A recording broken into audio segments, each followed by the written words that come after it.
பிஸ்மில்லாஹிர் ரஹ்மானிர் ரஹீம். அல்லாஹ் நல்லடியார்களே, பெரியோர்களே, அன்புக்குரியவர்களே, அல்லாஹு தஆலா குர்ஆனையும் ஹதீஸையும் நமக்கு உயிருக்கு மேலான ஒரு பொக்கிஷமாக கொடுத்திருக்கின்றான்.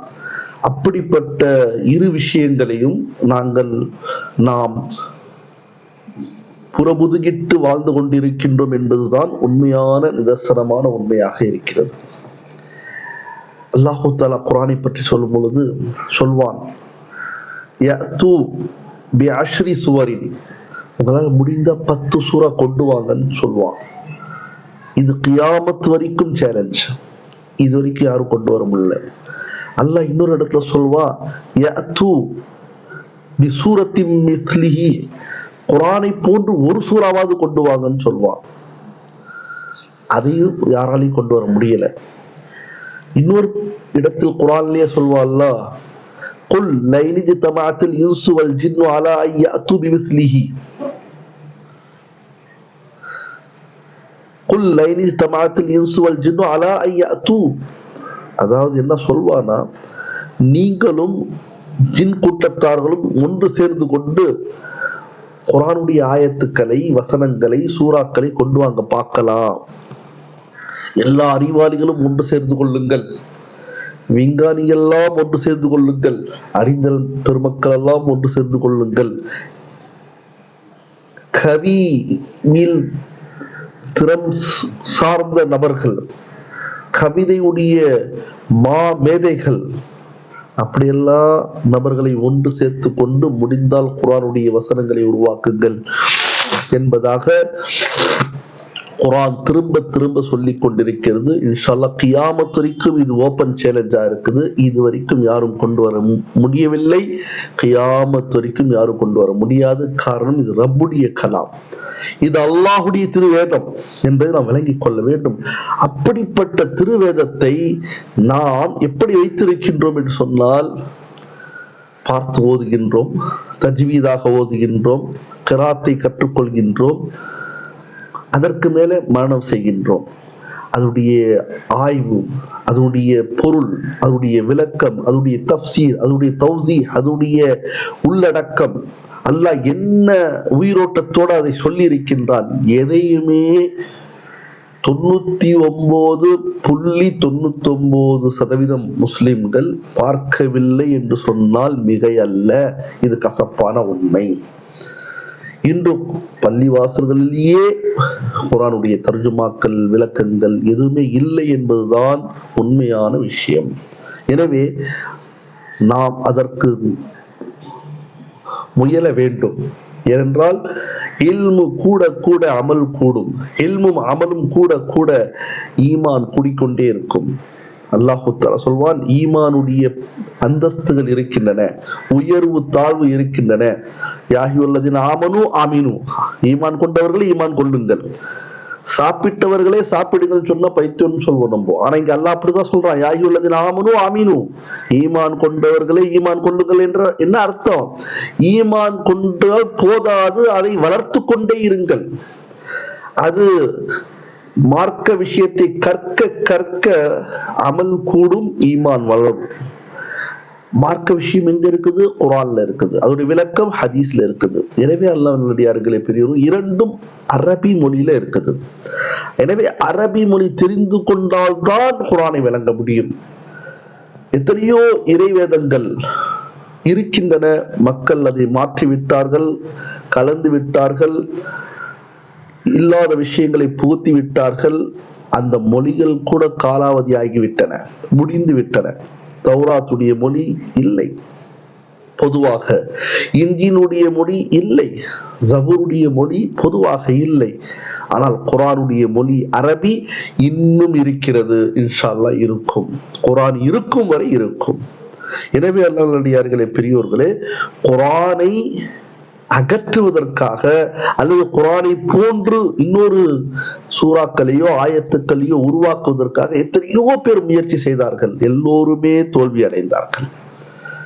ஃபைதி என்கின்ற ஒரு பெரிய கலைஞன், பெரிய கவி அரசன், எப்படி கவிதை இருக்கும்னா அவருடைய கவிதையை புள்ளி இல்லாத எழுத்தே பயன்படுத்துவாராம். அரபில பாத்தீங்கன்னா சில எழுத்துக்களுக்கு புள்ளி இருக்கும், டாட் இருக்கும், சில எழுத்துக்களுக்கு டாட் இருக்காது. பாக்கு டாட் உண்டு, அலிஃப்க்கு டாட் இல்ல. இந்த மாதிரி அலிஃப் மாதிரி எழுத்துக்களையே பயன்படுத்துவாராம். அவரிடத்தில் 6 மாதம் அவகாசம் கொடுக்கப்பட்டு சூரத்துல் கௌசர், குரானிலேயே 114 அத்தியாயங்களில் சூறாக்களில் மிக சிறிய சூறா, இன்னா ஆத்தோனா கல் கௌசர், இதற்கு நிகராக ஏதாவது செய்யுங்கன்னு சொன்னாங்க. 6 மாதம் கழித்து விட்டு அவன் சொன்ன வார்த்தை என்ன தெரியுமா? லா ஹத்தலி மஹாமிதிஹி, இந்த இன்னா ஆத்தோனா சூறாவுடைய புகழை பாடிக்கொண்டே இருந்தால், தெரிந்து கொண்டே இருந்தால், சொல்லிக்கொண்டே இருந்தால், அதை ஆய்வு செய்து கொண்டே இருந்தால், லா ஹத்த முடிவில்லை, போய்கிட்டே இருக்கும்னா. லா ஹத்தலி மகாரிமிஹி, சூரத்துல் கௌசருடைய மக்காரிம் கரம், அவருடைய இருக்கக்கூடிய பொக்கிஷங்கள், அருள்கள், அல்லாஹுடைய இரக்கங்கள், கருணைகள், அல்லாஹுடைய அந்தரங்க விஷயங்கள், அல்லாஹ் எந்த உயிரோட்டத்தோடு சொல்கின்றானோ அந்த உயிரோட்டங்கள் சொல்லிக்கொண்டே இருக்கும் என்று சொன்னால் லா ஹத், அதுக்கு ஹத் இல்லை, எல்லை இல்லைன்னு சொன்னான். எல்லா கடல்களுக்கும் கரை உண்டு, ஆனால் சூரத்துல் கௌசருக்கு கரையே இல்லாத கடல் அப்படின்னு சொன்னார். ஒரு காலத்துல குரானுக்கு தஃப்சீரே செய்ய ஆரம்பிச்சிட்டார். குரான் அல்லாஹுக்கான விஷயம், வேறு யாருடைய விஷயமும் இல்லை என்பதாக தெளிவாக சொன்னார். இப்படி சொல்லிக்கொண்டே போகலாம். உமையாவுடைய கவிதைகள் மக்காவில் தொங்கவிட்டு இருக்கும் வாசல்ல. அந்த காலத்துல அபூஜஹல் போன்ற கிறுக்கர்கள் அழைத்தான் ஒரு தடவை. அபூஜஹல் 2 செந்நிற ஒட்டகம், அரபியர்களுக்கு செந்நிற ஒட்டகம் என்பது மிகப்பெரிய சொத்துன்னு நினைப்பாங்களாம். அப்படி செந்நிற ஒட்டகத்தை கொடுத்தான் அட்வான்ஸாக. நீ சென்று முஹம்மதை தோற்றுவிட்டு வா, தோற்கடித்து விட்டு வா, குரானுக்கு எதிராக வெற்றியோடு திரும்பினால் இன்னும் 8 ஒட்டகங்கள் உனக்கு காத்திருக்கின்றன, செந்நிற ஒட்டகங்கள் என்று சொன்னான். உமையா சென்றான், நபி அவர்கிட்ட கேட்டான், பேசினான். அப்ப சூரத்துல் கலம் இறங்கியது. சூரத்துல் கலமை நபி அவர்கள் ஓதி காமிக்கிறார்கள். நூன் வல்ல கலமி வமா யஸ்துரூன் மா அன்த பிநிஅமத்தி ரப்பிக, இந்த ஆயத்துக்கெல்லாம் ஓதி காட்டும் பொழுது உமையாவுடைய தலை குடிகிறது. என்ன அர்த்தம்? இதுக்கு நிகரான ஆயத்தும் இல்லை, வசனங்களும் இல்லை, சூறாக்களும் இல்லை. அப்படியே திரும்பி வந்தான். அபூஜஹல் பார்த்தான், தலை குனிந்திருக்கிறது உமையாவுடைய தலை. உடனே கேட்டான், என்ன முஹம்மது சூனியம் செஞ்சுட்டாரா, நீனு அவர்கிட்ட சரண்டர் ஆயிட்டியான்னு சொல்லும் போது அவன் சொன்னான், மா ஹாதா கௌலுல் பஷர், முஹம்மது அவர்கள் சொல்லக்கூடிய வார்த்தைகள், வசனங்கள், ஆயத்துக்கள், சூறாக்கள், இது மனிதனுடைய சொல் அல்ல. மஹாதா கௌலுல் பஷர், பஷருடைய சொல் இல்லை என்பதாக உமையா ஏற்றுக்கொண்டான். மாபெரும் மேதைகள் ஏற்றுக்கொண்டார்கள். ஆனால் அப்படிப்பட்ட திருவேதம் நம்மிடத்தில் இருக்கிறது. அது மட்டும் இல்ல, இன்னஹு யஅலு வலா யுஅலா அலைய, இன்னஹு யஅலு, அந்த குர்ஆன் இருக்கிறது உயர்ந்து கொண்டே இருக்கும். வலா யுஅலா அலைய, குர்ஆனை யாரும் தோற்கடிக்க முடியாது, அதற்கு மேல யாரும் போக முடியாது. ஏன்னா அது ரப்புடைய கலாம். எப்படி ரப் உயர்வானவரோ, எப்படி அல்லாஹ் தான் உயர்ந்தவனோ, அதே போன்ற அவருடைய கலாம் தான் உயர்ந்தது என்பதை உமையா விளங்கினா. நம்ம விளங்கலையே. குர்ஆன் போன்ற ஒரு பொக்கிஷத்தை அப்படியே வச்சிருக்கோம், ஃபாத்திஹாவுக்காகவும் இறந்தவர்களுக்காக மட்டும் ஓதுறதுக்காக. இல்ல ரமலான் கே முசல்மானோ ஜரா குர்ஆன் படோ அப்படின்னு சொல்ற மாதிரி ரமலான்ல மட்டும் சில பேர் ஓதிக்கிட்டே இருப்பாங்க. அதுக்கப்புறம் எங்க போனாங்கன்னு தெரியாது, குர்ஆனை தொடவே மாட்டாங்க. ஆனா சொல்லிட்டாங்களா, ஜிப்ரீல் அலைஹிஸ்ஸலாம் சொல்லியிருப்பாங்கன்னு நினைக்கிறேன், காலை ரம்ஜான் படோ முஸ்லிமத் படோ நோக்கொண்டு. அல்லாஹ் அக்பர், அல்லாஹ் அக்பர். எனவே அல்லாஹ் நல்லடியார்களே, பெரியோர்களே, நான் ஏற்கனவே சொன்னேன், யாரை பற்றி சொன்னேன்? ஃபைதியை பத்தி சொன்னேன். அவன் புள்ளி உள்ள எழுத்து பயன்படுத்த மாட்டான். அவன்கிட்ட கேட்டாங்க, ஏன் கேட்கும்போது அவன் சொன்னானா, கலிமால அல்லாஹு தஆலா புள்ளி உள்ள இடத்தை பயன்படுத்தல. கலிமா என்ன? அவல் கலிமா தய்யிப், லா இலாஹா இல்லல்லாஹு முஹம்மது ரசூலுல்லாஹ். எடுத்து பாருங்க, எங்கேயுமே புள்ளி உள்ள டாட் உள்ள எழுத்தே இருக்காது. அதுல அல்லாஹுக்கும் அல்லாஹ்வுடைய ரசூலுக்கும் ஒரு குறை வந்துவிடக் கூடாது என்பதற்காக புள்ளியுடைய எழுத்தையே அல்லாஹு தஆலா பயன்படுத்தவில்லை என்பதற்காகவே ஃபைதி போன்ற பெரும் மாபேதைகள் புள்ளி உள்ள எழுத்தை பயன்படுத்த மாட்டாங்க. கலிமால புள்ளி கிடையாது, புள்ளி உள்ள எழுத்தே கிடையாது. எனவே அல்லாஹ் அடியார்களே, பெரிய எல்லா ஆற்றலும் அல்லாஹ்வுக்குரியது. அப்படிப்பட்ட ஆற்றல் படைத்தவன் உருவாக்கிய வேதம் தான் குர்ஆன் ஷரீஃப். அதற்குத்தான் நிகராக ஒன்றும் இல்லை. இன்று வரை அல்லாஹ் பாதுகாத்துக் கொண்டிருக்கின்றான். இன்ஷா அல்லாஹ் நாளை கியாமத் வரை பாதுகாப்பான். அவன் வாக்குறுதி செய்திருக்கின்றான். இன்னா நஹ்னு நஸல்னா ذிக்ர வ இன்னா லஹு லஹாஃபிதூன். நாங்களே குர்ஆனை இறக்கி இருக்கின்றோம், நாங்களே அதை பாதுகாப்போம். அப்படிப்பட்ட ஒரு வேதத்தை இன்று நம்முடைய நாவிலும் இல்லை, கல்விலும் இல்லை என்பதுதான் மிகவும் கசப்பான வேதனை. இதன் காரணமாகத்தான் நம்முடைய சமூகம் இழிவு நிலைக்கு சென்று கொண்டிருக்கிறது சொன்னால் மிகை அல்ல. இதை பத்தி பேசுறதே இல்லை யாரும். பேசுற என்ன மாதிரி ஆளுங்களையும் பைத்தியம் சொல்லுவாங்க. கேக்கே ஹேபாயிடும் காலி குரான் குரான் கொல்ல கொச்சி. நான் குரான் மட்டும் சொல்லல, குரானும் ஹதீஸும் இரு கண்களை போன்று, இரு கண்களை போன்று, உடலும் உயிரை போன்று. உடல் இருக்கிறது உயிர் இல்லை என்று சொன்னால் அது மையத், உயிர் இருக்கிறது உடம்பில்லை என்று சொன்னால் அது ரூஹ். ரூஹுக்கு உடல் தேவை. எனவே ரெண்டும் நம்மோடு இணைந்திருக்க வேண்டும். ஆனால் பிரிந்து இருக்கிறது, சிதறி கிடக்கிறது. என்னென்னவோ இல்முக்காக நம்ம எவ்வளவோ முயற்சி செய்யறோம். PhD முடிக்கிறோம், அதை முடிக்கிறோம், இதை முடிக்கிறோம். அப்துல் உலமால 1-2 சூறாவை தவிர வேற இதுவே இல்லை. குர்ஆன் ஹதீஸே இல்லை. 1-2 சூறாக்கள் இருக்குது, சில 1-2 சில ஹதீஸுகள் இருக்கிறது, அதை தவிர. ஆனால் பேர் என்ன? அப்துல் உலமா. நான் அந்த கோர்ஸையோ யாரையும் விமர்சிக்கல. ஆனால் உண்மை என்ன? நம்முடைய வாழ்க்கையில 6666 வசனங்களுடைய உயிரோட்டம் இருக்க வேண்டும். அதான் அப்துல் உலமா. அவர் தானே சிறந்த ஆலிம். அப்துல் உலமா என்ற என்ன? குர்ஆனும் ஹதீஸும் இல்லாத ஒரு கல்வியா என்று நாம் விளங்கிக் கொள்ள வேண்டும். குர்ஆனும் ஹதீஸும் இல்லாத ஒரு கல்வியாக கருதப்படாது. மற்ற கல்வி தவறு என்று என்னுடைய வாதம் அல்ல. எல்லா கல்விகளும் தேவை, அதனுடன் குர்ஆன் ஹதீஸும் தேவை.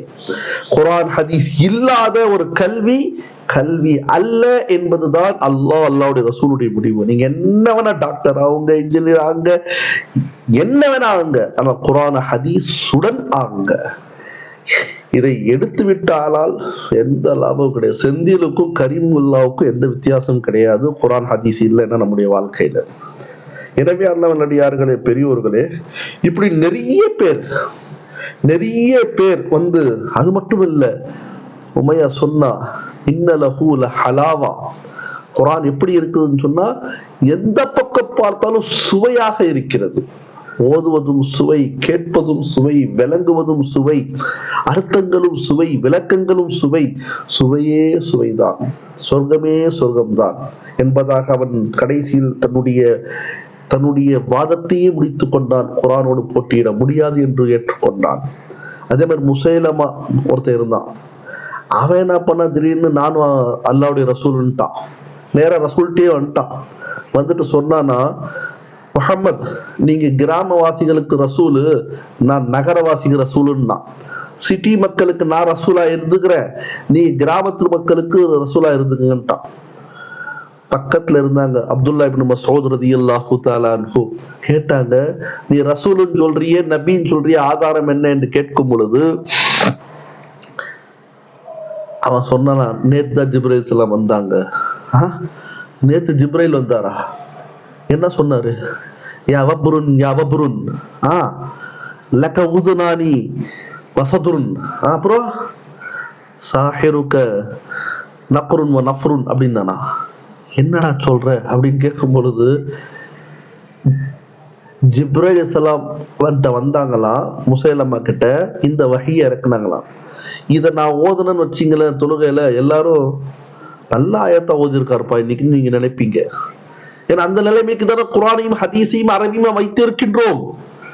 இது ஆயத்தை இல்லை, சூறாவே இல்லை என்று சொல்லக்கூடிய அளவிற்கு கூட நாம் இல்லை.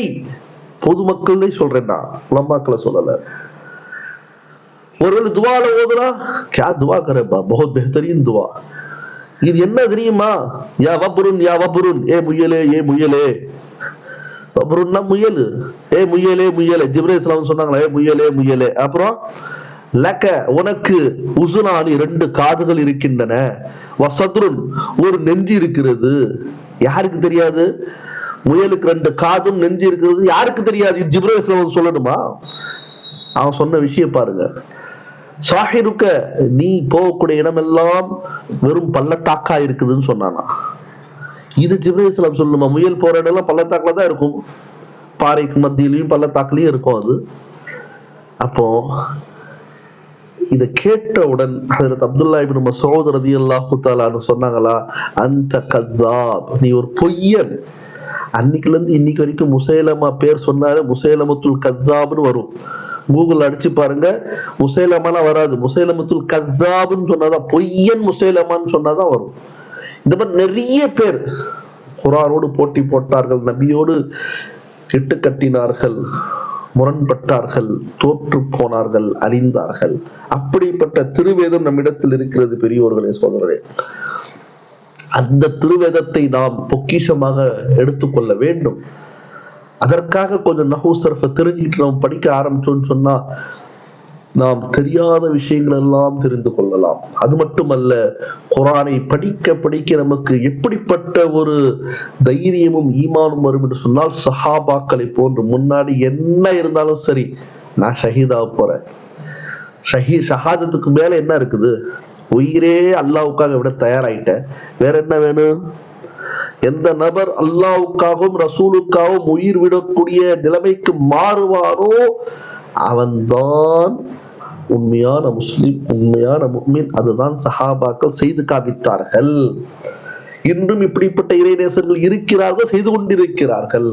ஏனென்றால் அவர்கள் செய்ய இலகுவாக இருக்கிறது சொன்னால் அவருடைய உள்ளத்தில் குர்ஆனும் ஹதீஸும் லைத்து இருந்தது என்பதை நாம் புரிந்து கொள்ள வேண்டும். அல்லாஹு தஆலா நம் அனைவருக்கும் இப்படிப்பட்ட ஒரு பொக்கிஷத்தை, குர்ஆனை மனதிலும் லிசான் நாவிலும் வாழ்க்கையிலும் தரக்கூடிய, இருக பற்றி பிடித்துக் கொள்ளக்கூடிய ஒரு தௌஃபீக்கை, சந்தர்ப்பத்தை அல்லாஹு தஆலா வழங்குவானாக.